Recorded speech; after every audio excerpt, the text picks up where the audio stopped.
మన ప్రభువును లోకరక్షకుడైన యేసుక్రీస్తు వారి అతి శ్రేష్టమైన ఉన్నతమైనటువంటి నామములో ముందుగా మీ అందరికీ శుభములు వందనములు తెలియజేస్తున్నాను. దేవుని పిల్లలారా, ఈరోజు ఈ సమయంలో ఇక్కడ మనము ఎందుకు చేరి దేవుణ్ణి మహిమపరుస్తున్నాము అని అంటే, తండ్రి అయినటువంటి దేవుడు మన సహోదరుడు చిరంజీవి గారిని, మన సహోదరి మమతాని, విడిగా ఉన్నటువంటి వారిని వివాహము ద్వారా జత చేసి, కాలమును బట్టి పరిస్థితులను బట్టి తండ్రి అనాదికాల సంకల్పాన్ని బట్టి వారి గర్భం గుండా బహుమానముగా ఇద్దరు పిల్లలని దేవుడు దయచేశాడు. దయచేసి జాగ్రత్తగా వినండి. దేవుడు ఆ ఇద్దరు పిల్లలను దయచేశాడు. దేవుని కృపను బట్టి, దేవుని సంకల్పాన్ని బట్టి వారు పెరుగుతూ పెద్దవారు అవుతూ ఉంటున్నారు. దేవుడు వారికి అనుగ్రహించినటువంటి దశలని కంప్లీట్ చేసుకుంటూ యవ్వన ప్రాయములోనికి వారు వస్తున్నారు. మరవదు, వారు వస్తున్నారు. దేవుని పిల్లగారా, దీన్ని గమనించినటువంటి తల్లిదండ్రులు, ఆ బిడ్డలకు సంబంధించిన బంధువులు ఏమి ఆలోచన చేశారంటే, మా పిల్లలకి ఈరోజు అధికారపూర్వకంగా వస్త్రములు ధరింప చేయాలి. లోకములో పిల్లల్ని కలిగి ఉన్నటువంటి తల్లిదండ్రులు కూడా ఇలాంటి కార్యక్రమాలు చేస్తున్నారు.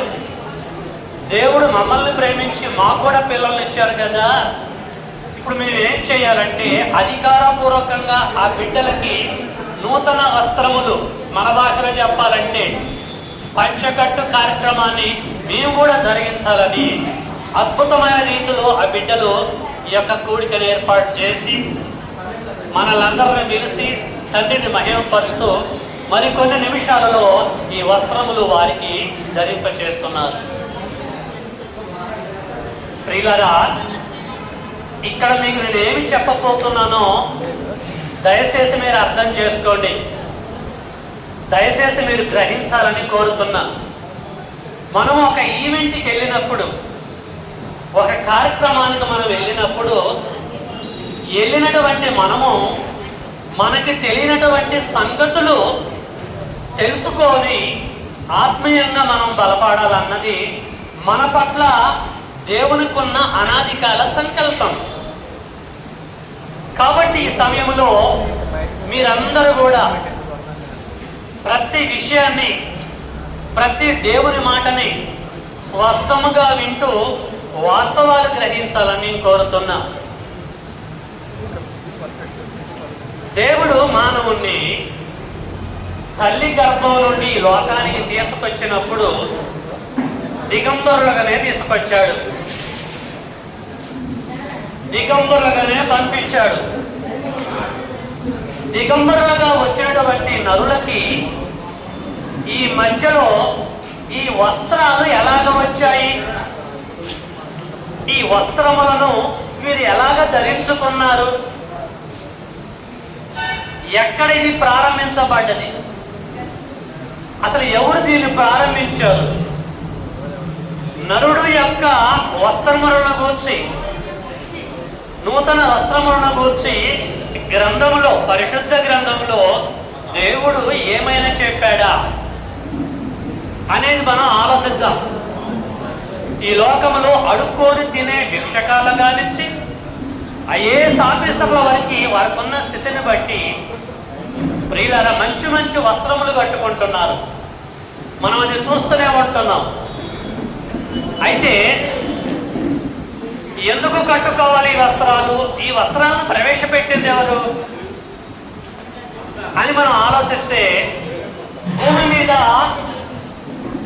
తొలి మానవుడైనటువంటి ఆదాముని జాగ్రత్తగా వినాలండి. దేవుడు భూమి మీద తొలి మానవుడైనటువంటి ఆదాముని కలగజేశాడు. ఆదాము గర్భం గుండా అంటే ఆదాము యొక్క పక్కలో నుంచి ఎముకను తీసి అవ్వగా తయారు చేశాడు. తీసుకొచ్చేసి వారిద్దరిని జత చేశాడు. ఇక్కడ వరకు మనందరికీ తెలిసిన సంగతులే. జత చేస్తున్న టైములో వారికి వస్త్రములు లేవు, వారు దిగంబరులే. అయితే ఎంతకాలము ఆదాము అవ్వలు వారి యొక్క జీవితాన్ని కొనసాగించారు ఏదేను వనములో రికార్డెడ్గా లేదు. అప్పటి వరకు వారు దిగంబర జీవితాన్ని కలిగి ఉన్నారు. జాగ్రత్తగా ఆలోచించండి, జాగ్రత్తగా వినండి. ఒక అద్భుతమైన కాన్సెప్ట్ మీ హృదయంలో ఇంజెక్ట్ చేస్తున్నాం. ఎస్పెషలీ ఈ ఈవెంట్ను దృష్టిలో పెట్టుకొని గ్రహించండి. ఎంతకాలం ఉన్నారో మనకైతే తెలియదు. అయితే ఎప్పుడైతే ఆదాము అండ్ అవ్వలు పాపం చేశారో ఏదేను వనములో దేవుడు ఒక పని చెప్పాడు. మీరు చెయ్యొద్దురా నాయన, తినొద్దురా నాయన ఆ చెట్టు యొక్క ఫలములు అన్నాడు. వీళ్ళు ఏం చేశారంటే దేవుడు మాటకి లోబడాలి. చెట్టు దగ్గరికి వెళ్ళొద్దు, చెట్టు యొక్క ఫలములు తినకూడదు. దేవుడి యొక్క మాటని ఖాతరు చేయకుండా పక్కకు పెట్టేసి ఆ మాటని మినిమం చేసేసి ప్రియులారా ఆ చెట్టు యొక్క ఫలములు అవ్వ తిన్నది, ఆదాము తిన్నాడు. ఇమ్మీడియట్లీ వాళ్ళ ఆజ్ఞలు అతిక్రమించడాన్ని బట్టి పాపం చేసేశారు. పండు తినటాన్ని బట్టి పాపులైపోయారు. లేఖనం ఏమంటుందంటే ఆజ్ఞ అతిక్రమమే పాపం అని చెప్పేసి లేఖనం అంటుంది. ఆజ్ఞ అతిక్రమమే పాపము, పాపము వలన వచ్చే జీతము మరణము. కాబట్టి ఆజ్ఞ అతిక్రమించడాన్ని బట్టి వీరు పాపులు, దోషులుగా అయిపోయారు. అప్పుడు ఏం జరిగింది అని మనం ఆలోచిస్తే పాపులుగా ఉన్నటువంటి వీరికి వారి యొక్క దిగంబరత్వము గుర్తొచ్చేసింది. అంటే జ్ఞానం వచ్చేసింది. మేము దిగంబరులము, అయ్యో ఇంతకాలం ఇలాగున్నామా, ఇలాగ ఉండకూడదే, సిగ్గు అంటే ఏంటో వాళ్ళు తెలుసుకోగలిగారు. ప్రేమైన దేవుని పిల్లలారా, ఇలాంటి మూమెంట్లో దేవుడు పాపులైనటువంటి వారిని ఆ తోటలో నుంచి బయటికి గెంటి వేసి నా సంకల్పానుసారంగా పుట్టిన నా పిల్లలు దిగంబర బ్రతుకులు బ్రతకకూడదు. ఫర్ యువర్ కైండ్ ఇన్ఫర్మేషన్ అమ్మా, దిగంబర జీవితాన్ని కలిగి ఉండకూడదు. ఎట్టి పరిస్థితుల్లోనైనా సరే నా పిల్లలకి వస్త్రములు అనేది నేను ఏర్పాటు చేయాలి. నా పిల్లలు వస్త్రములు ధరించుకొని వారి జీవిత కాలములో వారు నన్ను మహిమపరచాలి. ఇది ఆదాము అవ్వల పట్ల దేవునికి ఉన్న అద్భుతమైనటువంటి ప్రణాళిక. అప్పుడు ప్రియులారా దేవుడు ఏం చేసిండో ఒక్కసారి మనము ఆలోచిద్దాము. దేవుడు ఏం చేసినటువంటి సంగతిని దయచేసి ఆది కాండం తీయండి. ఆది కాండంలో ఈ అద్భుతమైనటువంటి ఇన్ఫర్మేషన్ మనకు కనబడుతుంది. ఆది కాండము 3వ అధ్యాయము 21వ వచనాన్ని నేనే చదువుతున్నాను. జాగ్రత్తగా మీరు చూడండి. బైబిల్ ఒకవేళ ఉంటే బైబిల్ ఓపెన్ చేసి చూడండి. బైబిల్ లేకపోతే జాగ్రత్తగా వింటూ మీరు గ్రహించాలని నేను కోరుతున్నా. ఆది కాండము 3వ అధ్యాయము 21లో ఏం రాయబడ్డదంటే, దేవుడైన యెహోవా ఆదామునకును దేవుడైన యెహోవా ఆదామునకును అతని భార్యకును చర్మపు చొక్కాయలను చేయించి, దేవుడైన యెహోవా ఆదామునకును అతని భార్యకును చర్మపు చొక్కాలను చేయించి వారికి తొడిగించెను. చేయించి తొడిగించెను, చేయించి తొడిగించెను. అంటే దీన్ని బట్టి మనకి ఏమర్థమవుతుంది? భూమి మీద మొట్టమొదటిసారిగా దిగంబరులుగా ఉన్నటువంటి ఆదాము అవ్వలకి వాళ్ళు దిగంబరులుగా ఉండకూడదు. ఎందుకంటే వారి సిగ్గేంటో వారి పరిస్థితి ఏంటో వారు గ్రహించుకున్నారు కాబట్టి ఇలాగ వీరు ఉండకూడదని భవిష్యత్తు ఎరిగిన దేవుడు ఏం చేసిందంటే వారికి చర్మపు చొక్కాయని చేయించి, చేసి కాదు చేయించి, దూతల ద్వారా, కోట్ల కొలదిగా ఉన్న దూతల ద్వారా చేయించి, దేవునికి దూతలు సర్వెంట్ ద్వారా చేయించి వారికి తొడిగించెను. దూతల ద్వారా తొడిగించెను, ఆయనే తొడగలేదు. కాబట్టి క్రీస్తుకు పూర్వము ఇంచుమించు 6-7 వేల సంవత్సరముల క్రితమే భూమి మీద మానవులకి వస్త్రములు ధరింపజేసే కార్యక్రమాన్ని నరుడు ప్రవేశపెట్టలేదు. కానీ నరులని కరగజేసిన తండ్రి అయిన దేవుడే ఈ వస్త్రాలంకరణ కార్యక్రమాన్ని, వస్త్రాలు తొడిగించే ఈ వ్యవస్థని, ఈ విధానాన్ని, ఈ చట్టాన్ని దేవుడు తీసుకొచ్చినట్లుగా మనకి ఆదాము అవ్వలని బట్టి మనకి తేట తెల్లమవుతూ ఉంటుంది. కాబట్టి ప్రియమైన దేవుని పిల్లలారా, జాగ్రత్తగా ఆలోచించండి.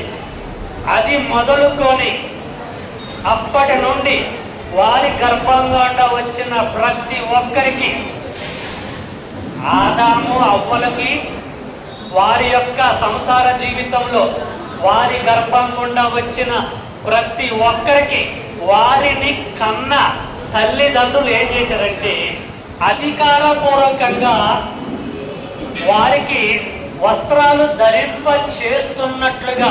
చేసినట్లుగా గ్రంథాన్ని స్పష్టంగా చదువుతూ ఉంటాడు, మనకి అర్థమైపోతూ ఉంటుంది. యావత్తు భూమి మీద కాపురం ఉండటకు దేవుడు ఒకరి నుండి సమస్త జాతులను పుట్టించాడు. పుట్టిన ప్రతి ఒక్కరు కూడా వారిని కలగజేసిన ప్రతి తల్లిదండ్రులు వారికి వస్త్రములు ధరింపజేసుకుంటూనే వచ్చారు ప్రియమైన వారులారా. కాబట్టి దీనిని బట్టి, పరిశీలించిన విధానాన్ని బట్టి మనకి ఏమి తేట తెల్లమైందనంటే భూమి మీద నరులకి వస్త్రములు అనేది చాలా ప్రాముఖ్యము, చాలా ఇంపార్టెంట్ అని చెప్పేసి మనము గ్రహించాలి. అది ఇంపార్టెంట్ కనుకనే దేవుడు ఈ చర్మపు చొక్కాయలు చేయించి తొడిగించవలసిన పరిస్థితి ఏర్పడ్డది. రైట్. ఇంకా మనం ఆలోచిస్తే పరిశుద్ధ గ్రంథంలో ఒక అద్భుతమైనటువంటి సందర్భం ఉందండి. ఏంటి ఆ సందర్భము అని మనం ఆలోచిస్తే, ప్రియమైన దేవుని పిల్లలారా, మనందరికీ తెలుసు యాకోబు గారు తన ఇంటి నుండి, తన తండ్రి ఇంటి నుండి, తాను ఉంటున్నటువంటి ఇల్లు నుండి బయలుదేరి మేనమామల దగ్గరికి వెళ్తూ ఉంటాడు. అప్పుడు సిచ్యువేషన్ ఏంటిది యాకోబు గారిది అని మనం ఆలోచిస్తే, యాకోబు ఒక మోసగాడని గ్రంథం చెబుతుంది. ఎట్లా మోసగాడంటే తండ్రిని మోసం చేసాడు, వృద్ధాప్యంలో ఉన్న తండ్రిని చేశాడు, అలాగే అన్నను మోసం చేశాడు. మోసం చేసి వారి ద్వారా నేను చనిపోతానన్న సంగతి గ్రహించి తన ఇంటి నుండి, అనగా బయర్షబా అనేటువంటి ప్రాంతం నుంచి బయలుదేరి మేనమామ ఇంటికి వెళ్తున్నాడు. తలవాల్చుకోవటానికి, కొంతకాలం అక్కడ జీవించడానికి బయలుదేరి వెళుతున్న సందర్భం ప్రియులారా మనందరికీ తెలుసు. వెళ్తూ ఉంటున్నప్పుడు సాయంకాల సమయంలో చీకటి పడుతుంది. ఒక ప్రాంతంలో పడుకుందామని ఆలోచిస్తాడు. ఒక రాయి తీసుకుంటాడు, తల కింద పెట్టుకొని చక్కగా నిద్రపోతూ ఉంటాడు. నిద్రపోయినప్పుడు అతనికి ఒక అద్భుతమైనటువంటి కళ వస్తుంది. ఆ కళలో తండ్రి అయినటువంటి దేవుడు యాకోబుకి సంభవింపబోయే సంగతిని గురించి, దేవుడు యాకోబుని ఆశీర్వదించే విధానాన్ని గురించి సుస్పష్టముగా తెలియజేస్తాడు. దయచేసి ఎవరు కూడా అరవద్దండి. ప్రియమైన సోదరి సహోదరులారా, ఎవరు అరవద్దు. కొన్ని ప్రాముఖ్యమైన విషయాలు దేవుని సన్నిధిలో నేను చెప్పి క్లోజ్ చేస్తాను. దయచేసి సహకరించండి. అమూల్యమైనటువంటి సమయం ఇది. సో ఆ కళలో దేవుడు యాకోబుకి సంభవింపబోయే సంగతులన్నీ గురించి వివరిస్తాడు. తెల్లారిపోయిందండి, తెల్లారుతుంది. తెల్లారగానే అర్థమైపోయింది, దేవుడు కళల ద్వారా నాతో మాట్లాడాడు, నాకు విషయం తెలియజేశాడు, ఒంటరిగా ఉన్నటువంటి నాకు నా భవిష్యత్తు గురించి చెప్పాడు అని ఆలోచించి ఒక అద్భుతమైనటువంటి మాట అక్కడ ఓపెన్గా మాట్లాడతాడండి. ఏం మాట్లాడతాడు, దేనికి సంబంధించింది అనే విషయాన్ని మనం ఆలోచిద్దాం. ఆదికాండము 28వ అధ్యాయం అండి. ఆదికాండము 28వ అధ్యాయము 20, 21 నేనే చదువుతున్నాను, జాగ్రత్తగా మీరు చూడండి. అప్పుడు యాకోబు, నేను తిరిగి నా తండ్రి ఇంటికి క్షేమంగా వచ్చునట్లు దేవుడు నాకు తోడై ఉండి నేను వెళ్ళుచున్న ఈ మార్గములలో నన్ను కాపాడి 1 తినుటకు ఆహారమును, 2 నేను ధరించుటకు వస్త్రములను నాకు దయచేసిన ఎడల యెహోవా, ఏమంటుందండి, దయచేసిన ఎడల యెహోవా నాకు దేవుడై ఉండును. వాటి వండర్ఫుల్ కన్క్లూషన్ అండి. ఏం చెప్తుందండి, నేను ఈ ప్రాంతము నుంచి బయలుదేరి మా మామగారింటికి వెళ్తున్నాను. వెళ్ళిన పని మొత్తం కంప్లీట్ చేసుకొని తిరిగి మళ్ళీ నేను నా ఇంటికి క్షేమంగా వస్తే, నా తండ్రి దగ్గరికి, నా అన్న దగ్గరికి, బంధువుల దగ్గరికి తిరిగి నా ఇంటికి నేను క్షేమంగా వస్తే, నేను వెళ్ళిన ప్రతి చోటన ఆయన నన్ను దీవించి ఆశీర్వదించి ఆయన ప్రొటెక్షను నాకు అన్ని రకాలుగా ఇస్తే, ఏమన్నా తెలుసా, ఆ దేవుడు నాకు దేవుడుగా ఉంటాడు. దానికంటే ముందు ఏమనంటే, తినుటకు నాకు ఆయన ఆహారము దయచేయాలి, కావాల్సింది అంతే కదా, తినుటకు ఆహారము దయచేయాలి, ధరించుకోవటానికి ఫర్ యువర్ కైండ్ ఇన్ఫర్మేషన్, నేను ధరించుకోవటానికి నాకు వస్త్రాలు దయచేయాలి. తినుటకు ఆహారము దయచేయాలి, నేను ధరించుకొనుటకు వస్త్రములు దయచేస్తే అప్పుడు ఆయన నాకు దేవుడై ఉంటాడు. నేను అడిగిన ఇయ్యలేదు అనుకో, మనకేమర్థమైందనంటే, ఆయన నువ్వు నాకు కనపడ్డ దేవుడే కాదు, నేను నిన్ను ఏమి కోరుకోవటలేదు, 2 కోరుకుంటున్నాను. ఈ 2 ప్రాముఖ్యమైన విషయాలు, నాకు ఆహారాన్ని ప్రొవైడ్ చేయాలి, నేను ధరించుకోవడానికి వస్త్రాలు దయచేయాలి, అప్పుడు నీవు నాకు దేవుడిగా ఉంటావని చెప్పేసి, ప్రియమైన దేవుని పిల్లారా, దేవుడితో మాట్లాడుతున్నట్టుగా, దేవుడికి ప్రార్థన చేస్తున్నట్లుగా మనకి తేట తెల్లమవుతూ ఉంటుంది. అంటే దీన్ని బట్టి మనం ఏమి గ్రహించామండి, ఏమి అర్థం చేసుకున్నాము? భూమి మీద బ్రతికే ప్రతి ఒక్క మానవుడికి ప్రాముఖ్యమైనటువంటి థింగ్స్ 2. తినుటకు ఆహారము నెంబర్ 1 ప్రియారిటీ, నెంబర్ 2 ధరించుకోవడానికి వస్త్రాలు. అంతే, ఆహారం ఉండాలి, వస్త్రాలు ఉండాలి. వస్త్రాలు ఎంత ఇంపార్టెంటో ఆహారం కూడా అంతే ఇంపార్టెంట్. ఈ 2 మానవుడికి ప్రాముఖ్యమైనవి. కాబట్టి భవిష్యత్తు కలిగిన దేవుడు ఏదైనా వనము నుంచి వారు బయటకు వచ్చిన తర్వాత చర్మపు చొక్కాలు తయారు చేయించి తొలగించినట్లుగా మనకి స్పష్టమవుతూ ఉంటుంది ప్రియమైన దేవుని పిల్లగారు. కాబట్టి ఆదాముకి దొడికిచ్చాడు. ఆ తర్వాత పరమ తండ్రి మరి యాకోబుకి దయచేయాలని చెప్పేసి యాకోబు పట్టుకుని కాబట్టి అర్థమైపోతుంది.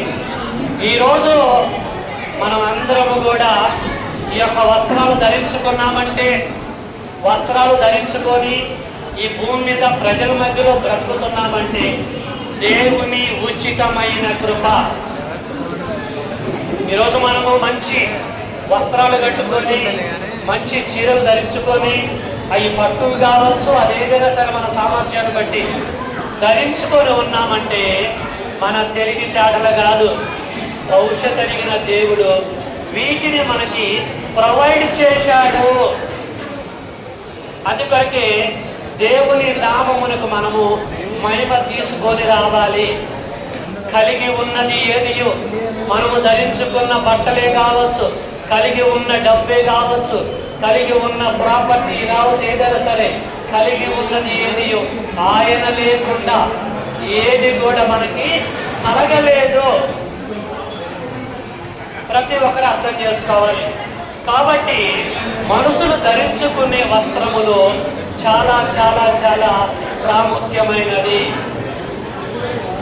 ఓకేనండి ప్రియులారా, ఈ విషయాన్ని గూర్చి క్రొత్త నిబంధన గ్రంథములో పేతురు గారు ఏం చెప్తున్నాడో ఒక్కసారి మనం చూసుకున్నాం. ఒక 5-10 నిమిషాల్లో నేను క్లోజ్ చేస్తాను. వెనక దూరం నుంచి వచ్చిన వారు కూర్చోండి, డిస్టర్బెన్స్ చేయొద్దు, దయచేసి వెళ్ళి కూర్చోండి. ఒక 10 నిమిషాలలో నేను నా యొక్క వర్తమానం నేను క్లోజ్ చేస్తాను. ప్రియులారా, అపోస్తులైనటువంటి పౌలు గారు తిమోతికి పత్రిక రాస్తూ, పేతురు గారు కాదండి, పౌలు గారు తిమోతికి పత్రిక రాస్తూ 1 తిమోతి 6వ అధ్యాయము 7-8లో ఏం చెప్పిండో మనము చూద్దాం. చక్కని ఇన్ఫర్మేషన్ తిమోతికి తెలియజేస్తున్నాడు. 1 తిమోతి 6వ అధ్యాయము 7-8. మనం ఈ లోకములోనికి ఏమీ తేలేదు. తిమోతి, నా కుమారుడా, నా ప్రియ కుమారుడా, ఆత్మీయ కుమారుడా తిమోతి, మనం ఈ లోకములోనికి ఏమీ తేలేదు. చనిపోయినప్పుడు దీనిలో నుండి ఏమీ తీసుకొని పోలేము. కాబట్టి బ్రతికినప్పుడు మనం ఏం చేయాలంటే, ఈ భూమి మీద ప్రజల మధ్యలో బ్రతుకుతున్నప్పుడు మనం ఎలా ఉండాలంటే, కాగా అన్న వస్త్రములు కలవారమై, అన్నము ప్లస్ వస్త్రములు, అన్నము వస్త్రములు గలవారమై ఉండి వాటితో తృప్తి పొంది ఉందుము. వాటి వండర్ఫుల్ కన్ఫ్యూషన్ అండి. ఆత్మీయంగా మనం ఆలోచించిన ఈ రెండింటికి ప్రాధాన్యత చూపిస్తున్నాడు పౌలు గారు తిమోతికి పత్రిక రాస్తున్న దానిని బట్టి. ఏమంటున్నాడు? కాగా అన్న వస్త్రములు గలవారమై ఉండి, అన్నము వస్త్రాలే కలవారమై ఉండి, అన్నము వస్త్రాలే కలిగి ఉండాలి. బ్యాంకు బ్యాలెన్స్ కాదు, బిల్డింగులు కాదు, భూములు కాదు, ఇంకా ఏదేదో మనము కలిగి ఉండటం కాదు. కలిగి ఉండవలసింది ప్రాముఖ్యమైనది ఏంటంటే అన్నము అండ్ వస్త్రములు. కాగా అన్న వస్త్రములు కలవారమై ఉండి వాటితో తృప్తి పొందుతూ అవి ఇచ్చినటువంటి దేవుణ్ణి మనము మహిమపరచాలి.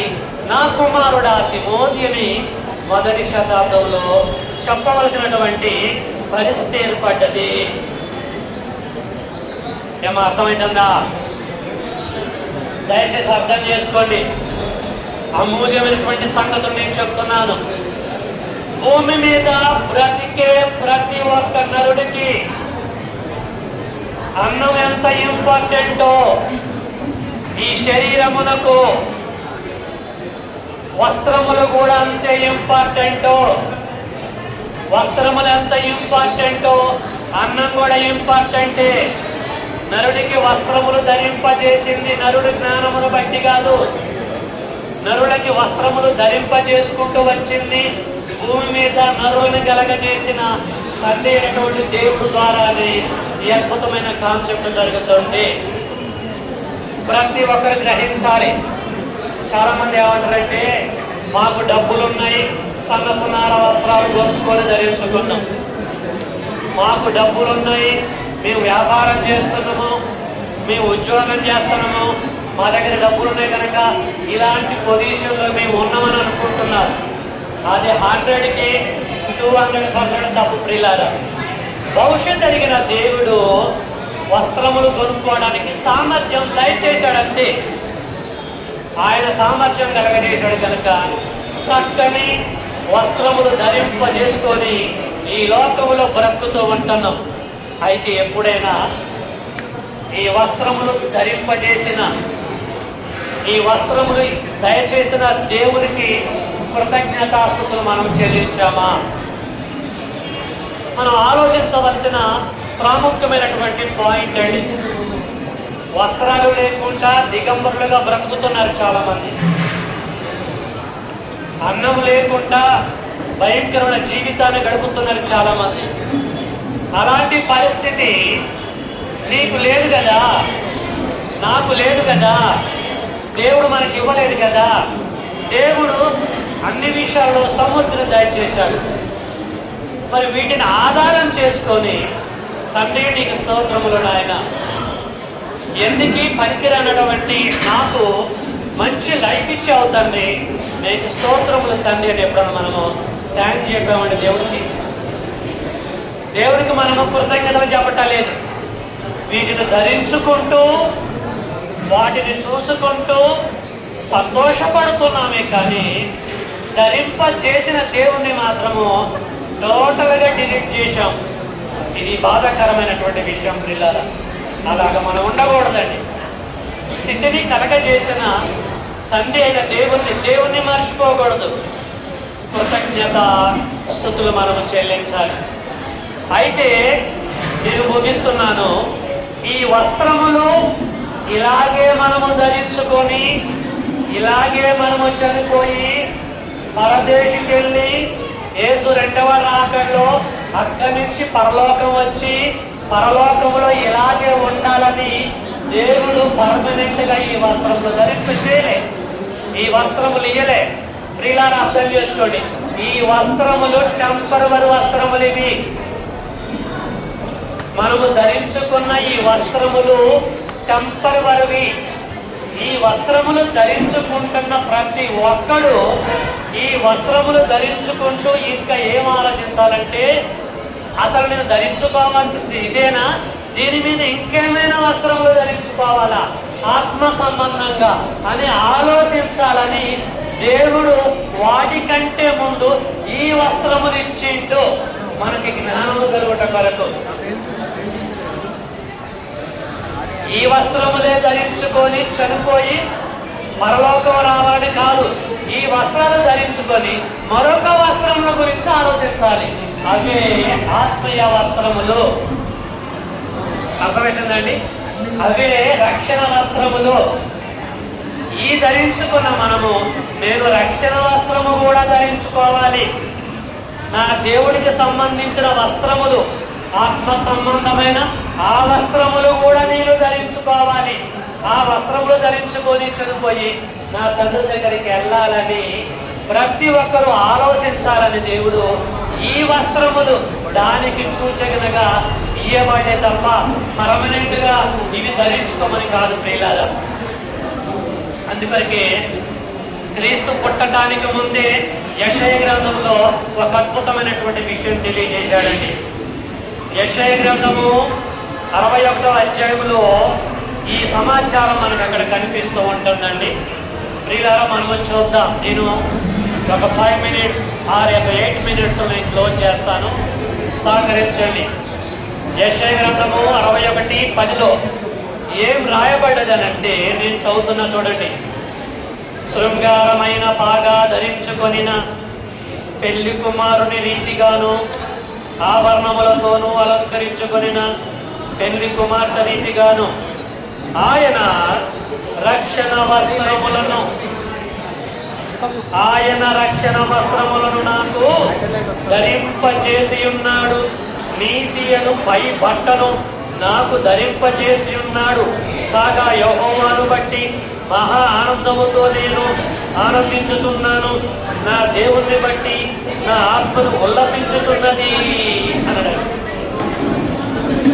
ఏమా మీకు అర్థమవుతుందా? నా ప్రయాసం అర్థమవుతుందా?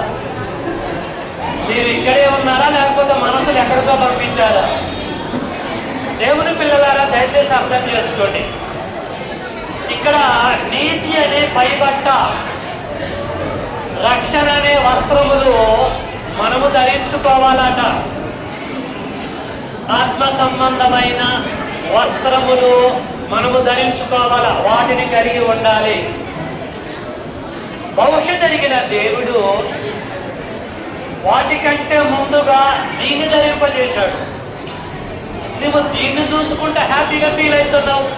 నా పట్టు వస్త్రాలు, పట్టు శారీ రకరకాలుగా ఫీల్ అవుతున్నావు. కానీ దీని మీద ధరించుకోవాల్సింది మరొక వస్త్రం ఉందని ఎప్పుడైనా ఆలోచించావా సోదరి సహోదరుడా? అవే నీతి వస్త్రములు, అవే శాంతి వస్త్రములు. ఇవి మనం ధరించుకోవాలి. దీని గురించి ఎవరు కూడా ఆలోచిస్తున్నదండి. దీని మీదనే ఫోకస్ పెడుతున్నారు, దీని గురించి ఆలోచిస్తున్నారు. బ్రతుకంతా లేస్తే పడుకుంటే అన్ని కూడా దీని గురించి ఇవే కొనుక్కోవాలి. అది కట్టుకోవటాలు లేవు, ఏమడవు కొని మాత్రము బీరులో మాత్రం నింపేస్తున్నారు ప్రతి ఒక్కరు. నాకు 1000 చీరలు ఉన్నాయి, నాకు 100 చీరలు ఉన్నాయి, నాకు 150 చీరలు ఉన్నాయని బీరులో పెట్టుకొని చుట్టాలు రాగానే బంధువు రాగానే చూపిస్తున్నారు. కానీ అసలు అంతకంటే శ్రేష్టమైనటువంటి వస్త్రం అసలు నేను కొనుక్కున్నానా, అసలు ధరించుకున్నానా, ధరించుకోలేదు, వాటి గురించి మాత్రం ఆలోచించాం. కానీ శరీర సంబంధమైన వస్త్రాల గురించి ఆలోచిస్తూ ఫీల్ అయిపోతూ ఉంటున్నాం. పిల్లలు ఆత్మజ్ఞానం ఉంటే వాస్తవాలు అర్థమవుతాయి. ఆత్మజ్ఞానం ఉంటే నీతి వస్త్రాలు ఏంటో గ్రహిస్తాం. ఆత్మజ్ఞానం లేదు కనుక ఈ వస్త్రాల మీద మనం దృష్టి పెట్టేసి వీటిని చూసుకుంటూ వెళ్ళిపోతూ ఉంటున్నాం. అందుకంటే ప్రకటన గ్రంథంలో ఒక అద్భుతమైన విషయం చెప్తాడు. అది చెప్పేసి నేను క్లోజ్ చేస్తాను. ప్రకటన గ్రంథము 6వ అధ్యాయము మనము తీయగలిగితే అక్కడ ఒక చక్కని విషయం, యేసు 2వ రాకడలో ఏం జరగబోతుందో, దేవుని పిల్లల గురించి ఏం రాయబడ్డదో ఆ లేఖను మనం చూసుకొని ముగించుకున్నామండి. ప్రియులారా, ప్రకటన గ్రంథము 6వ అధ్యాయము 11లో తెల్లని వస్త్రము వారిలో ప్రతి వారికి ఇయ్యబడెను, మరియు వారి వలనే సంభవో వారి సహదాసుల యొక్కయు సహోదరుల యొక్క లెక్క పూర్తి వరకు ఇంకా కొంచెము కాలము విశ్రమింపబడనని వారితో చెప్పబడెను. ఎవరితో చెప్పబడని అంటే యేసు 2వ రాకడల్లో ఏమి జరగబోతుందో, జరగబోయే సంగతిని గురించి యోహాను గారు ప్రకటన గ్రంథంలో తెలియజేస్తున్నాడు. ఇలా యేసు 2వ రాకడలో నీతి అనే వస్త్రములు ధరించుకొని ఎవరైతే పరదేశంలో లేకపోతే పరలోకంలో ఉంటారో వారిని గూర్చి యోహాను గారు చెబుతున్నాడు. ఎవరు వీరు? ఈ తెల్లని వస్త్రములు ధరించుకొని ఇక్కడికి వచ్చారు. వీరు ఎక్కడి నుంచి వచ్చారు? అసలు వీళ్ళ బ్యాక్గ్రౌండ్ ఏంటిది? ఉండవలసిన వస్త్రములు లేవు వీళ్ళ దగ్గర. వీళ్ళ శరీరం మీద ఆత్మలుగా ఉన్న వీళ్ళ మీద నీతి అనే వస్త్రములు, తెల్లని వస్త్రములు కనపడుతున్నాయి. అసలు ఏంటి, ఏం జరిగిందని అడిగినప్పుడు వీరు పరిశుద్ధులు, భూమి మీద బ్రతికినప్పుడు శరీర సంబంధమైన వస్త్రములు ధరించుకొని కొంతకాలం జీవించి ఆత్మ సంబంధమైన వస్త్రము గురించి ఆలోచించారు, ఆత్మీయంగా జీవించారు. బాప్తిజం తీసుకొని ఆత్మ సంబంధమైన వస్త్రము ధరించుకొని ఆత్మానుసారంగా దేవుణ్ణి మహిమపరిచి అక్కడ చనిపోయి వచ్చినటువంటి వారు వీరు అని అక్కడ చెబుతున్నటువంటి సందర్భం పిల్లలు. కాబట్టి శరీర సంబంధమైన డ్రస్సులు ఆ లోకం వెళ్ళడానికి వీలు కాదు, వెళ్ళడానికి వీలు కాదు. కాబట్టి పరలోకం వెళ్ళాలంటే ఖచ్చితంగా ఆత్మ సంబంధమైన వస్త్రములుగా పిలువబడుతున్న బాప్తిజం తీసుకోవాలి. బాప్తిజం తీసుకుంటేనే ఆ వస్త్రములు అనేవి మనకు వస్తాయి. కొన్ని నిమిషాలలో చిరంజీవి అండ్ మన సహోదరి మమత, కొన్ని నిమిషాలలో మన సహోదరుడు చిరంజీవి మన సహోదరి మమత బంధువులందరూ కూడా వారి గర్భం గుండా పుట్టినటువంటి బిడ్డలకి నూతన వస్త్రములు ధరింపచేస్తున్నారు. పంచకట్టు అనే కార్యక్రమాన్ని చేస్తున్నారు. అధికారపూర్వకంగా బిడ్డలకి వస్త్రములు ధరింపజేస్తున్నారు. Very happy. నేను కాదంటది మొదటి స్టెప్. వాటిని ధరింపజేసిన తర్వాత అదే తల్లిదండ్రులు ఆ బిడ్డలకి ఆత్మ సంబంధమైన వస్త్రాలు కూడా ధరింపజేసేవారుగా వారు ఉండాలి. ఆ యవ్వనస్తులైన ఆ బిడ్డలకి ఈరోజు ఆ బట్టలు ధరింపజేస్తున్నారు. అంతటితో కాకుండా వాటి మీద ఆత్మ సంబంధమైన వస్త్రములు కూడా వారు ధరింపజేసే వారుగా వారు ఉండే విధంగా వారు ప్రయత్నాలు వారు కొనసాగించాలి. వాటితోటే ఆగిపోతే కుదరదు. ఇది దేవుడు ప్రణాళిక కాదు. వాటిని ధరింపజేసి వీటిని కూడా ధరింపజేయాలి. అప్పుడే సంపూర్ణము. ఇది నీతి యావత్తు ఇలాగ జరగాలన్నది భూమి మీద మనుషుల పట్ల దేవుడుకున్న అద్భుతమైన ప్రణాళిక. కాబట్టి పంచకట్టు కార్యక్రమాన్ని లేదు నూతన వస్త్రములు ధరించుకోతున్నటువంటి ఆ బిడ్డలకి ఆశీస్సులు తెలియజేస్తున్నాను. దేవుడి సంకల్పం ప్రకారంగా వారు ధరించుకొని నూతన వస్త్రములు కూడా ఆత్మసమన వస్త్రం కూడా ధరించుకొని వారి శేష జీవితంలో తండ్రి అయినటువంటి దేవుణ్ణి ఆ బిడ్డలను కన్నటువంటి తల్లిదండ్రులు తండ్రి అయిన దేవుని మహిమపరచాలని గణపరచాలని ప్రాముఖ్యంగా ఆత్మ సంబంధమైన వస్త్రం గురించి వారే కాదు ఇక్కడ కూర్చున్న ప్రతి ఒక్కరూ ఆలోచించి మన బిడ్డలు కూడా ధరింపజేసే విధంగా మన శేష జీవితం మనం ఆలోచించాలని దేవుడి సంకల్పాన్ని సంపూర్ణంగా నెరవేర్చాలని హృదయపూర్వకంగా నేను కోరుకుంటూ ఈ మాటలను ముగిస్తున్నాను. చక్కగా ఓపికతో ప్రారంభం నుంచి ఇప్పటివరకు దాదాపు 45 నిమిషాలు దేవుడి జ్ఞానం విన్నారు. సందర్భాన్ని బట్టి విన్నటువంటి మీరు వదిలిపెట్టకుండా మర్చిపోకుండా విన్న దాని ప్రకారంగా ఈ లోకంలో బ్రతుకుతూ నశించిపోతున్న అనేక మందిని జీవింపజేయాలని లేదు బ్రతికింపజేయాలని మనస్ఫూర్తిగా కోరుకుంటూ ఆల్ ది బెస్ట్ ఈ కుటుంబాన్ని తెలియజేస్తూ ముగిస్తున్నాను. Thank you for your queen attention. మీ అందరికీ వందనములు.